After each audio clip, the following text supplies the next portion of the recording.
मां कौशल्या रो रही थी। राम जी ने कौशल्या जी को समझाया, मां ये तो हमारे कुल की परंपरा है, पिता के वचन का पालन करना पुत्र का धर्म है। महर्षि जमदग्नि ने अपने पुत्र परशुराम से कहा कि अपनी मां को मार डालो, तो अपने पिता का वचन पूरा करने के लिए परशुराम ने अपनी मां का वध कर दिया, लेकिन उनको पाप नहीं लगा। जामदग्नेन रामेण रेणुका जननी स्वयं कृता परशुनारण्ये पितुर्वचन कारणात्, पिता के वचन का पालन करने के लिए अपनी मां का वध कर दिया। इसलिए पिता का वचन पालन करने में धर्म ही होगा। इसलिए हे मां, आप चिंता मत करो, 14 वर्ष बाद मैं लौट करके आऊंगा। मां कौशल्या को समझा करके राम जी अपने भवन की ओर चल पड़े। लक्ष्मण जी साथ साथ हैं। लक्ष्मण जी ने कहा, प्रभु ये अनर्थ हो रहा है। राम जी ने कहा, लक्ष्मण यही प्रारब्ध है, यही विधि का विधान है। लक्ष्मण जी ने कहा, कर्म श्रेष्ठ है, भगवान कहते हैं नहीं प्रारब्ध प्रबल है। यहां पर वाल्मीकि रामायण में राम और लक्ष्मण का बड़ा सुंदर संवाद हुआ है। राम जी कहते हैं भाग्य में जो होता है वही होता है। लक्ष्मण जी कहते हैं कि अपने पुरुषार्थ से भाग्य को बदला जा सकता है। और ये तर्क हम लोग भी अपने जीवन में करते रहते हैं। कोई कहता भाग्य प्रबल है, कोई कहता है पुरुषार्थ प्रबल है। लक्ष्मण जी कहते हैं पुरुषार्थ प्रबल है, मैं अपने पुरुषार्थ से इस भाग्य को बदल दूंगा। लेकिन राम जी कहते हैं, लक्ष्मण प्रारब्ध को, विधि के विधान को कोई बदल नहीं सकता। और जब प्रारब्ध विपरीत आ जाता है तो बड़े बड़े ऋषि मुनि महात्मा भी अपने पद से, अपनी तपस्या से विचलित होकर के पतन के मार्ग में चले जाते हैं। उसमें भी उनका प्रारब्ध ही कारण होता है। यही राम जी ने कहा है, दैवस्य कर्म तत्, वो दैव का कर्म है, प्रारब्ध का कर्म है। प्रारब्ध को कोई बदल नहीं सकता। इसलिए हे लक्ष्मण, मेरे प्रारब्ध में यही लिखा है, दैवाभिपन्ना न पिता कथंचित जानासि दैवम ही तथा प्रभावम। दैव का प्रभाव प्रबल है। लक्ष्मण जी शांत हो गए। इसके पश्चात भगवान श्री राम जानकी जी के पास आए और जानकी जी से कहा, सीते अपनी सारी वस्तुओं का दान कर दो, क्योंकि हमें अब जंगल में जाना है। मां कौशल्या से मिलकर के जब विदा होने लगे तो मां कौशल्या ने भगवान को बहुत आशीर्वाद दिया। कौशल्या ने भगवान का मंगलाशासन किया। यम पालयसि धर्मस्त्वं प्रीत्या च नियमेन च सवै राघव शार्दूल धर्मस्त्वामभिरक्षतु। हे राम, जिस धर्म, जिस सत्य का तुम पालन करते हो वो धर्म तुम्हारी रक्षा करे। मंगलानि महाबाहो दिशंतु शुभ मंगलम। हे महाबाहु, समस्त दिशाएं तुम्हारा मंगल करें। मां कौशल्या ने भगवान का मंगलाशासन किया। राम जी ने सीता जी से कहा, सीते तुम अयोध्या में रह करके सास ससुर की सेवा करना, और देखो भरत राजा बनेंगे, भरत के सामने कभी मेरे गुणों की चर्चा मत करना। सीता जी ने कहा, क्यों? तो राम जी कहते हैं कि रिद्धि युक्ता ही पुरुषा न सहन्ते परस्तवम। जो रिद्धि युक्त पुरुष होते हैं, ऐश्वर्य वैभव संपन्न पुरुष होते हैं, वो दूसरे की प्रशंसा को सहन नहीं कर पाते। इसलिए भरत राजा बनकर के जब अयोध्या में बैठेगा तो उसके सामने मेरे गुणों की चर्चा मत करना, ये नीति है। सीते, और सवेरे उठकर समय से माता पिता की सेवा कर लेना। कल्यमुत्थाय देवानां कृत्वा पूजाम यथा विधि। मेरे चले जाने के बाद कल्यमुत्थाय, बहुत सवेरे उठ जाना, विलंब मत करना, माता पिता की सेवा करना, देवताओं की पूजा करना। बन्ति तव्याश्च ते नित्यं यथा शेषा मम मातरः और जिस प्रकार मेरी माता के चरणों में वंदन करती हो उसी प्रकार केकई को भी आदर देना, उनका निरादर मत करना। बहुत समझाया है राम जी ने। सीता जी सुनती रहीं और सब जब पूरी बात समाप्त हुई तो सीता जी ने कहा, आर्यपुत्र, मैं आपके बिना जीवित नहीं रह सकती, मैं भी आपके साथ चलूंगी। अगर आप मुझे छोड़ करके चले गए तो मैं अपने प्राणों का त्याग कर दूं। और मेरे पिता ने जब आपके हाथ में मेरा दान किया था तो पिताजी ने क्या कहा था, छाये वानुगता सहधर्मचरी तव, ये मेरी पुत्री सीता छाया के समान तुम्हारे सामने रहेगी। हे आर्यपुत्र, क्या कभी छाया अपने बिंब से अलग होती? प्रतिबिंब कभी बिंब से अलग होता है? कदापि नहीं। हे रघुनाथ, मैं आपके बिना अयोध्या में नहीं रह सकती, मैं भी चलूंगी और मैं आपके आगे आगे चलूंगी। आप निकलेंगे उसके पहले मैं द्वार पर खड़ी मिलूंगी आपको। जिस मार्ग से आप चलेंगे मैं आगे आगे चलूंगी। अग्रतस्ते गमिष्यामि, आगे आगे चलो। क्यों? बोले मृदगंतीम कुशकंटकान, अपने पैरों से कुश और कांटों को रौंदती हुई चलूंगी कि कहीं आपके कोमल चरणों में कांटे न लग जाएं। आपके वन मार्ग को मैं प्रशस्त करती हुई चलूंगी, इसलिए आप मेरा त्याग मत करो। साहम त्वया गमिष्यामि वनमद्य न संशयः, आपके साथ मैं चलूं। नयस्व माम साधु कुरुस्व याचनाम नातो मयाते गुरुता भविष्यति। सीता जी ने कहा, हे प्रभु, आप ये मत सोचना कि मुझे साथ ले जाओगे तो आपको कोई कष्ट होगा। मैं आपके लिए गुरुता माने भार बन जाऊंगी, मैं आपके लिए भार नहीं बनूंगी। मैं आपसे कोई याचना नहीं करूंगी, कभी मैं अपने मन की कोई बात आपसे नहीं कहूंगी। आपसे मैं कभी ये नहीं कहूंगी कि आप अमुक वस्तु ला करके मुझे दो। जो रूखा सूखा मिल जाएगा वही खा करके पी करके हर परिस्थिति में मैं रह लूंगी, कभी आपको मैं कष्ट नहीं दूंगी, आपके लिए मैं भार नहीं बनूंगी, इसलिए आप मेरा त्याग मत करो। सीता जी ने जब इस प्रकार कहा तो भगवान ने कहा, ठीक। पहले तो भगवान ने वन के दुख का वर्णन किया, लेकिन सीता जी ने जब बार बार कहा तो अंत में सीता जी ने एक बड़ी कठोर बात कह दी। आगे इस प्रसंग की चर्चा फिर आएगी, इसलिए अभी मैं बता देता हूं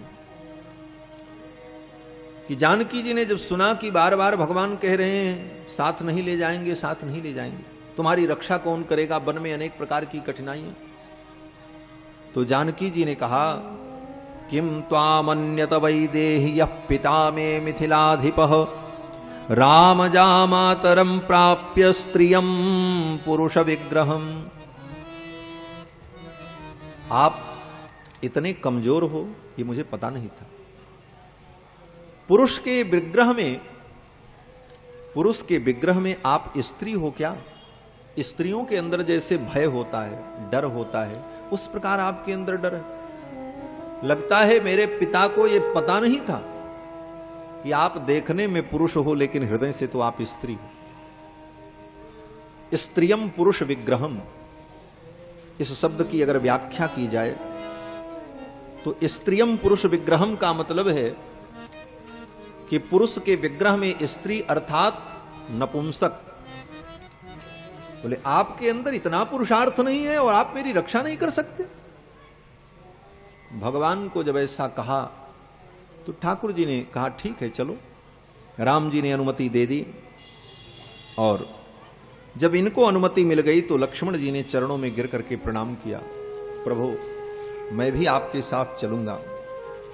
सभातुश्चरणौ गाढ़म निपीड्य रघुनंदन, राम जी के चरणों में गिरकर दोनों हाथों से राम जी के चरण को लक्ष्मण जी ने पकड़ लिया। गाढ़म निपीड्य रघुनंदन, निपीड्य का मतलब जैसे पकड़ करके जोर से दबाया जाए। राम जी के चरणों को पकड़ करके लक्ष्मण मानो लटक गए, जमीन में लौट गए। प्रभु मुझे भी साथ ले चलो, मैं भी आपके बिना नहीं रह सकता। सीतामुवाचाति यशाम राघवम च महाव्रतम और कातर दृष्टि से राम जी के चरणों को पकड़ करके लक्ष्मण जी महाराज सीता जी की ओर देख करके कहने लगे, मुझे भी ले चलो। मानो लक्ष्मण जी सीता जी से निवेदन करते हैं, हे मां, आपके पुरस्कार के बिना, आपके सिफारिश के बिना प्रभु मुझे अपने साथ नहीं ले जाए। आप मेरी सहायक बन जाओ, आप मेरा पुरस्कार कर दो, ये मुझे अपने साथ ले चले। और सीता जी की ओर कातर दृष्टि से जब लक्ष्मण जी ने देखा तो भगवान ने लक्ष्मण के निवेदन को स्वीकार कर लिया। ये श्लोक तो एक श्लोक में ये बात कही गई है, लेकिन हमारे रामानुज संप्रदाय के सभी आचार्यों ने इस श्लोक में बहुत बड़े रहस्य का अनुभव किया है। क्या रहस्य है? बोले, भगवान की शरणागति तब सफल होती है जब जानकी जी की कृपा होती है। श्री जी के कृपा के बिना, किशोरी की कृपा के बिना भगवान की शरणागति सफल नहीं होती। क्योंकि जानकी जी जब तक करुणा नहीं करेंगी, जानकी जी जब तक सिफारिश नहीं करेंगी, तब तक भगवान किसी जीव को अपने चरणों में स्वीकार नहीं करते। इसीलिए लक्ष्मण जी महाराज ने जानकी जी से भी प्रार्थना की, उनकी ओर देखा, और जानकी जी ने जब कृपा की तो भगवान ने लक्ष्मण जी को भी स्वीकार कर लिया। ये शरणागति कैसे की जाए, इसके स्वरूप का वर्णन है। लक्ष्मण रामानुज ने इसी शरणागति को आत्मकल्याण का सर्वोत्तम साधन स्वीकार किया है। और इस कलयुग में लक्ष्मण जी महाराज ही रामानुजाचार्य के रूप में प्रकट होकर के इस शरणागति धर्म का उपदेश करते हैं, जिनके बताए हुए मार्ग पर चल करके लाखों लाखों जीवों ने भगवान के परम पद को प्राप्त किया। तो रामानुज स्वामी लक्ष्मण जी महाराज ये रामानुज हैं, रामानुज स्वामी हैं। इन्होंने जानकी जी के चरणों में भी प्रार्थना की और तब भगवान ने इनकी शरणागति को स्वीकार कर लिया। भगवान ने कहा, ठीक है चलो, लेकिन वहां चल करके मेरी क्या सेवा करोगे? तो लक्ष्मण जी ने कहा कि अहम सर्वम करिष्यामि, मैं आपकी सब सेवा करूंगा। जाग्रत स्वपतश्चते, आप जागते रहो चाहे सोते रहो, आपकी सब सेवा मैं करूंगा, आपको कुछ नहीं करने दूंगा, मैं सब कर लूंगा। तो राम जी ने कहा, जब सब तुम कर लोगे तो मैं क्या करूंगा, मेरा समय कैसे बीतेगा ये बताओ।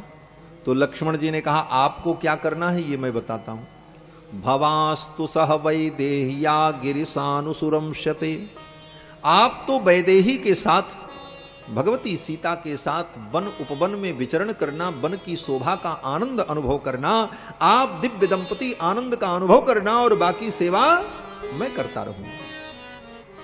मुझ सेवक को अपने साथ ले चलो, मैं आपके लिए भोजन ले आऊंगा। आहरिष्यामि ते नित्यम मूलानि च फलानि च, आपके लिए फल मूल कंद ये सब लेकर के आऊंगा, आपकी हर प्रकार से मैं सेवा करूंगा। भगवान श्री राम ने कहा, ठीक है चलो। फिर तो धनुष बाण लेकर तैयार हो गए। भगवान ने कहा, खनित्र ले लो, पिटका ले लो, छोटी सी पेटी और कुदाल, क्योंकि जंगल में कुदाल की भी जरूरत पड़ेगी, कहीं खोदना पड़े, कोई काम करना पड़े, और थोड़ी रस्सी साथ में कोई बांधने की जरूरत पड़े, कोई आवश्यकता हो, उन सामग्रियों को लेकर के चलने को तैयार हो गए। और भगवान श्री राम ने कहा कि अब लक्ष्मण, जितनी वस्तुएं हैं तुम्हारी, तुम ब्राह्मणों को दान कर दो, मैं भी अपनी वस्तुओं का ब्राह्मणों को दान कर दूं, और हे सीते, तुम्हारी जो उपभोग की वस्तुएं हैं उनको भी ब्राह्मणों को दान कर दो। क्योंकि यात्रा पर चलते समय अगर ब्राह्मण को कुछ दे करके, दान दे करके चला जाए तो यात्रा मंगलमयी होती है। फिर तो भगवान श्री राम ने नाम शत्रुंजयो नाम मातुलेयम ददौ मम तम ते निष्कसहस्रेण ददामि द्विजपुंगव। शत्रुंजय नाम का जो राम जी का हाथी था, उस हाथी को 10,000 स्वर्ण मुद्रा के सहित राम जी ने ब्राह्मण को दान कर दिया। बाकी जितने आभूषण थे, वस्त्र थे, भगवान श्री राम की जो दिव्य मणिमय पलंग थी, शयन, जिस पर राम जी शयन करते थे, अनेक रत्नों से जटित उस शयन को भी, बिस्तर को भी राम जी ने दान कर दिया, सब दान कर दिया। सीता जी ने भी अपने सारे आभूषणों को दान कर दिया। लक्ष्मण जी ने भी अपनी सारी उपभोग की वस्तुओं को लुटा दिया, ब्राह्मणों को दे दिया। तभी उसी समय एक विलक्षण ब्राह्मण आ गए वहां पर।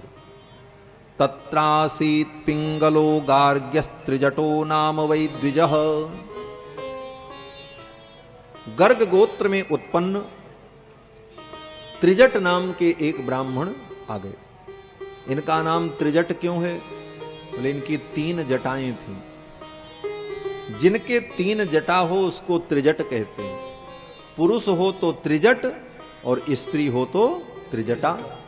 आगे त्रिजटा की चर्चा आएगी। 3 जटाएं जिसकी हो उसको कहते हैं त्रिजट। और ये 3 जटा क्या है? बोले बाल को, ये जो सिर के बाल होते हैं ये आपस में चिपक जाएं तो इसी को कहते हैं जटा। और बाल सिर से उत्पन्न होते हैं और विचार भी सिर से उत्पन्न होते हैं। जितने विचार उत्पन्न होते हैं सब सिर में ही उत्पन्न होते हैं। तो हमारे जितने विचार हैं उन विचारों को समाहित करके 3 रूपों में एकीकृत कर दिया जाए, इसी का नाम त्रिजट है।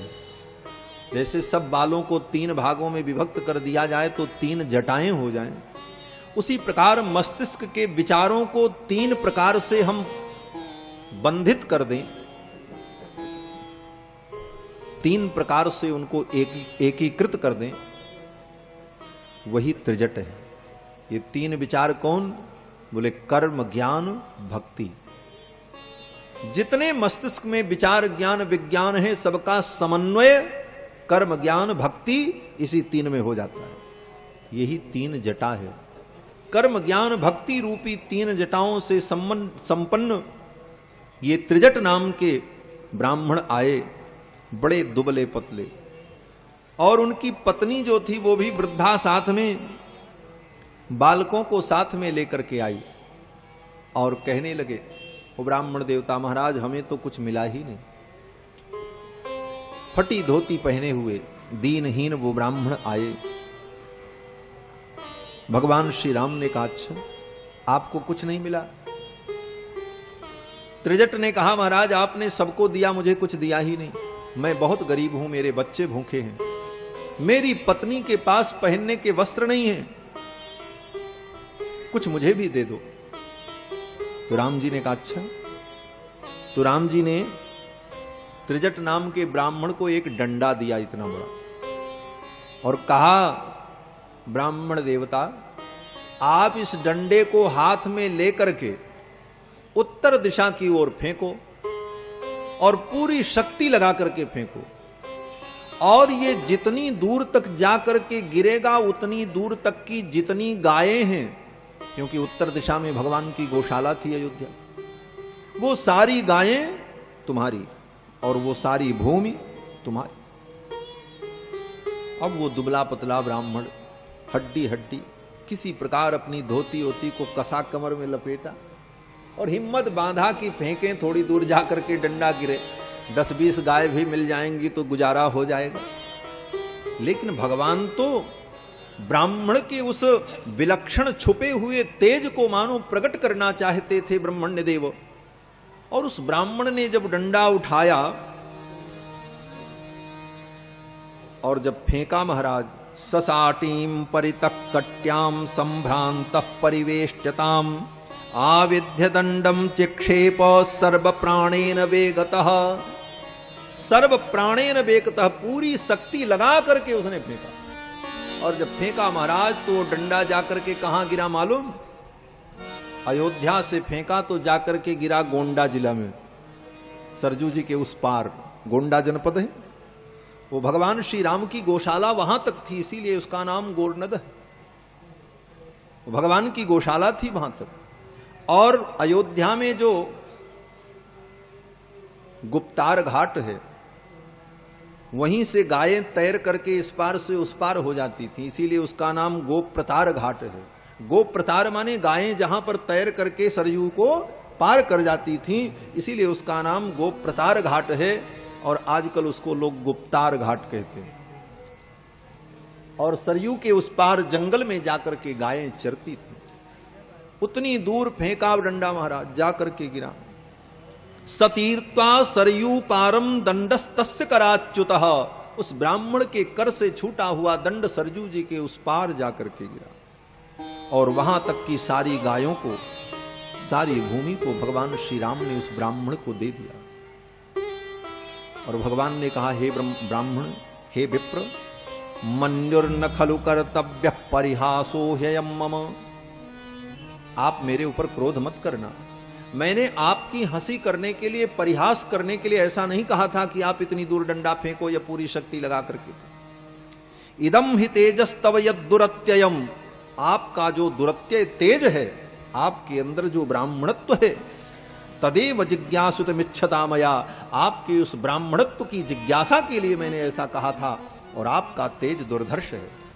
पेट में एक रोटी नहीं, पेट में एक बूंद पानी नहीं, पेट पीठ से चिपका हुआ, लेकिन उस ब्राह्मण में इतनी ऊर्जा थी कि दंड को फेंका तो सरजू के उस पार जाकर के। भगवान ने कहा, ब्रवीमि सत्येन तेस्म यंत्रणाम धनम ही यद्यन मम विप्रकारणात्। हे ब्राह्मण, मेरा जो कुछ है सब ब्राह्मणों के लिए। विप्र प्रसादात धरणीधरोहम, अगर कोई मुझे धरणीधर कहता है तो विप्र के प्रसाद से ही मैं धरणीधर हूं। विप्र प्रसादात कमलावरोहम, ब्राह्मण की कृपा से ही मैं लक्ष्मी का पति हूं। विप्र प्रसादात अजिता जितोहम, विप्र के प्रसाद से ही, ब्राह्मण की कृपा से ही मैंने अजित को भी जीत लिया। विप्र प्रसादात मम राम नाम, और ब्राह्मण की कृपा से ही मेरा नाम राम है। मेरे जीवन में जो कुछ है ये ब्राह्मणों की ही कृपा है। भवत सुसम्यक प्रतिपादनेन मयार्जितम चैव यशस्करम भवेत्। इस प्रकार उस त्रिजट नाम के ब्राह्मण को आदर दे करके, बहुमान सम्मान दे करके भगवान ने विदा किया है। और अब भगवान पिता श्री दशरथ के चरणों में प्रणाम करने के लिए, मां केकई को प्रणाम करके विदा होने के लिए केकई के महल में जा रहे हैं। दत्त्वा तु सह वैदेह्या ब्राह्मणेभ्यो धनम बहु, जगमतुः पितरम द्रष्टुम सीतया सह राघवौ। सीता के सहित भगवान श्री राम पिता के महल में पहुंचे और जाकर के निवेदन किया कि अब मैं जाने के लिए तैयार हूं, चिरकाल तक वन में रहूंगा, आप चिंता न करें, भरत को आप युवराज पद पर अभिषिक्त करें, मुझे कोई कष्ट नहीं होगा। महाराज रोने लगे। महाराज ने कहा, आपको वन नहीं जाना है, अगर आप वन चले जाओगे तो मेरा प्राण चला जाएगा। भगवान श्री राम ने कहा, पिताजी, धर्म से बढ़कर के कुछ नहीं होता, अपने वचन को सत्य करने के लिए आप धैर्य धारण करें, मैं वन में जाऊंगा और कुछ नहीं होगा, आप चिंता न करें। तो महाराज श्री दशरथ ने कहा, तो अगर आप वन जाओगे तो आपके साथ मेरी सेना भी जाएगी, सेवक भी जाएंगे, जिससे वन में किसी प्रकार का कष्ट न हो। ज्यों ही सेवक का नाम लिया, सेना का नाम लिया, राजकोष का नाम लिया, तो केकई जी उठ करके खड़ी हो गई। केकई ने कहा, जब सब राम के साथ ही चला जाएगा तो ये खाली राज्य लेकर के मेरा भरत क्या करेगा? एक कौड़ी लेकर के राम यहां से नहीं जा सकते। तुरंत विरोध किया केकई। केकई जी ने कहा, कैकेयी द्विगुणम क्रुद्धा राजानमिदम अब्रवीत। जितना क्रोध महाराज को, उससे कहीं ज्यादा क्रोध कैकेयी को आने लगा। और केकई ने कहा कि राम जाएंगे वन में, ये कोई नई बात नहीं है। महाराज सगर ने अपने पुत्र असमंजस को वन में भेज दिया था, उनको वनवास किया था। आप भी अपने पुत्र को वनवास भेज रहे हैं, कोई नया काम थोड़ी कर रहे। उसी समय दशरथ जी के एक मंत्री थे जिनका नाम था सिद्धार्थ, उन्होंने तुरंत विरोध किया। उन्होंने कहा कि कैकेयी जी असमंजस अपराधी थे, राम ने कोई अपराध नहीं किया। असमंजस कितने बड़े अपराधी थे? बोले कोई बच्चा मिल जाए तो उसको उठा के सरजू में फेंक देते थे। कभी किसी बच्चे को कुएं में डाल दें, किसी को सरजू जी में फेंक दें। प्रजा आकर के कहने लगी तो पिता ने अपने उस पापी पुत्र को, असमंजस को, वन में भेज दिया। सिद्धार्थ ने कहा कि राम ने ऐसा कोई अपराध नहीं किया है, लेकिन कैकेयी बोलती ही रही। अंत में दशरथ जी महाराज ने कहा मेरा राम अकेले नहीं जाएगा, इनके साथ इतनी इतनी वस्तुएं जाएंगी। तो राम जी ने पिताजी को समझाया, पिताजी आप क्यों मोह करते हो अयोध्या का? ये तो वही स्थिति भाई, एक व्यक्ति था अपना हाथी बेच करके चला आया। हाथी बेच करके जब चलने लगा तो उसने कहा भाई साहब मैंने हाथी बेची है, हाथी के गले की सीकड़ नहीं बेची है, सीकड़ मुझे दे दो। भगवान श्री राम कहते हैं जब आपने हाथी ही बेच दिया, मैं ही जा रहा हूं, तो इस राज्य से आपको क्यों मोह है? इस राज्य के प्रति आप मोह मत रखो, ले जाने दो भरत, मुझे कुछ नहीं चाहिए। भरत जी महाराज चलने को तैयार हो गए और कैकेयी जी ने अपने हाथों से लाकर के बलकल वस्त्र दिए हैं भगवान राम को, लक्ष्मण को, सीता जी को। और भगवान श्री राम, लक्ष्मण, जानकी जी तीनों बलकल वस्त्र को धारण करते हैं और इसके पश्चात रथ पर बैठ करके अयोध्या के लिए विदा होंगे। तो अब राम जी को विदा करें ठीक नहीं है, आज एक दिन तो राम जी और रुक जाएं अयोध्या में। एक एक क्षण भगवान का अयोध्या में रहना, दशरथ जी के प्राणों में ऊर्जा पैदा करना है। तो श्री भगवान राम आज अयोध्या में अभी विराज रहे हैं। कल वनगमन की कथा का हम लोग अनुभव करेंगे। भगवान श्री अवध से वन की यात्रा पर चलेंगे, फिर आगे के प्रसंग का वर्णन हम लोग श्रवण करेंगे। आज की कथा का यहीं पर विराम। आइए भगवान नाम संकीर्तन कर लेते हैं। बोलो श्री सीता रामचंद्र भगवान की जय, श्री हनुमान जी महाराज की जय। जय जय सीताराम। मेरे तो आधार सीताराम के चरणार बिंद, मेरे तो आधार सीताराम के चरणार बिंद, मेरे तो आधार सीताराम के चरणार बिंद, मेरे तो आधार सीताराम के चरणार बिंद, राम के चरणार बिंद, सीता के चरणार बिंद, राम के चरणार बिंद, सीता के चरणार बिंद, राम के चरणार बिंद, सीता के चरणार बिंद, राम के चरणार बिंद, सीता के चरणार बिंद, मेरे तो आधार सीताराम के चरणार बिंद, मेरे तो आधार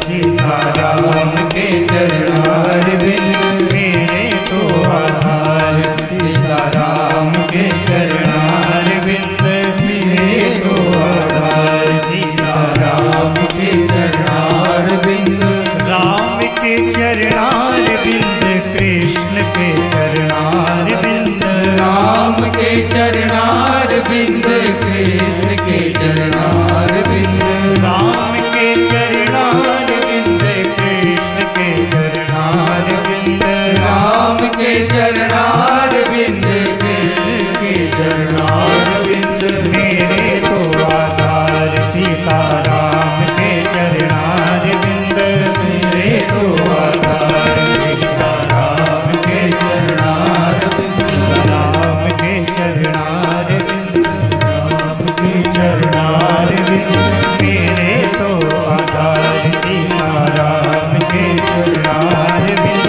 मेरे तो आधार सीताराम के चरणार बिंद, मेरे तो आधार सीताराम के चरणार बिंद, मेरे तो बोलो श्री सीता रामचंद्र भगवान की जय।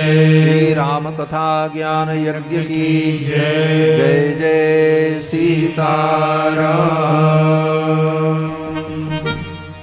आज की कथा का समापन यहीं से होता है। अरे आरती हो गई। अभी आरती का समय हो चुका है।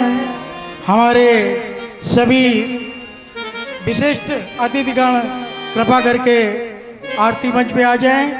माननीय श्री पीएन राय जी, पूर्व deputy mayor Bharatiya Janata party, Mukesh Tiwari ji, Pradeep Tiwari ji, Ashok Mishra ji, SK. Ojha ji, TN. Singh, Narayan Sheth, Mrityunjay Singh, विश्व शांति मिशन ट्रस्ट के सचिव श्रीमती शुक्ला जी, ये सारे गणमान्य व्यक्ति कृपया करके मंच पर आ जाएं।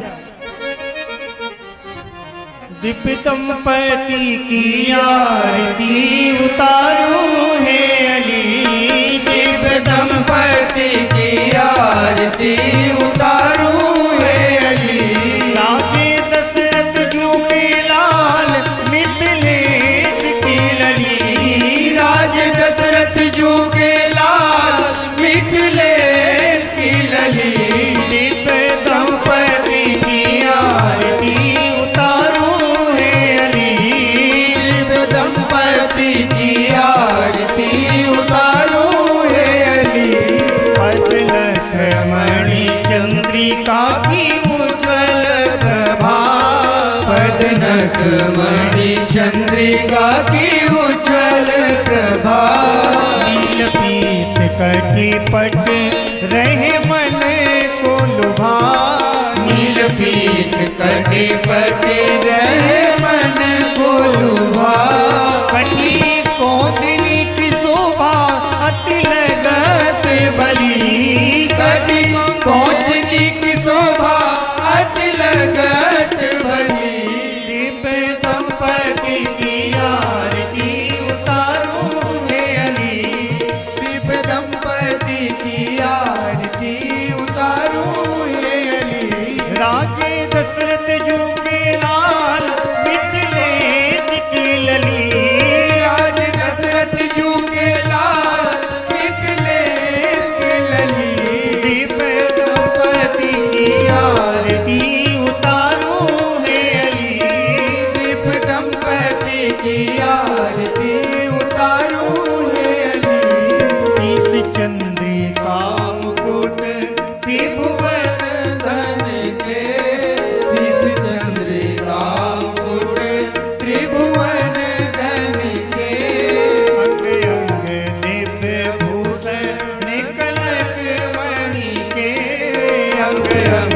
दिव्य भूषण कनक मणि के। सोहे सीता कर कंज राम कर धनुई, सोहे सीता कर कंज राम कर धनुई। दिव्य दंपति की आरती उतारो है अली, दिव्य दंपति की आरती उतारो है अली। चितवन मुस्कन प्रेम रस बरसे, चितवन मुस्कन प्रेम रस बरसे। हरसि नारायण शरण परसे, हरसि नारायण चरण परसे। जय जय कई बरसे देवता सुमन अंजलि, जय जय कई बरसे देवता सुमन अंजलि। जय जय जय कई बरसे देवता सुमन अंजलि, जय जय कई बरसे देवता सुमन अंजलि। दिव्य दंपति की आरती उतारो है अली, दिव्य दंपति की आरती उतारो है अली। राजे दशरथ जो के लाल मिथिलेश की लली, राजे दशरथ जो के लाल मिथिलेश की लली। दिव्य दंपति की आरती उतारो है अली, दिव्य दंपति की आरती उतारो है अली। उतारो है अली, उतारो है अली। आरातिक्यं समर्पयामि जलेन शीतले स्थलीकरणम् आरार्तिक्यग्रहणम् पुष्पै देवाभिवन्दनम् हरिः ओम् यत्नेन यत्नमयजन्त देवास्तानि धर्माणि प्रथमान्यासन्ना तेह नाकं महिमानः सचन्त यत्र पूर्वे साध्याः सन्ति देवाः ॐ नारायणगन्धपुष्पाणि यथा कालोद्भवानि च पुष्पाञ्जलिर्मया दत्ता गृहाणं परमेश्वर मन्त्रपुष्पाञ्जलिं समर्पयामि श्री सीतारामचन्द्राभ्यां नमः पुराण पुरुषोत्तमाय नमः बोले श्री सीतारामचंद्र भगवान की जय अयोध्यानाथ भगवान की जय राम कथा ज्ञान महायज्ञ की जय भास्कर रामानुज स्वामी जी महाराज की जय श्रीमद् जगद्गुरु स्वामी जी महाराज की जय जय जय सीता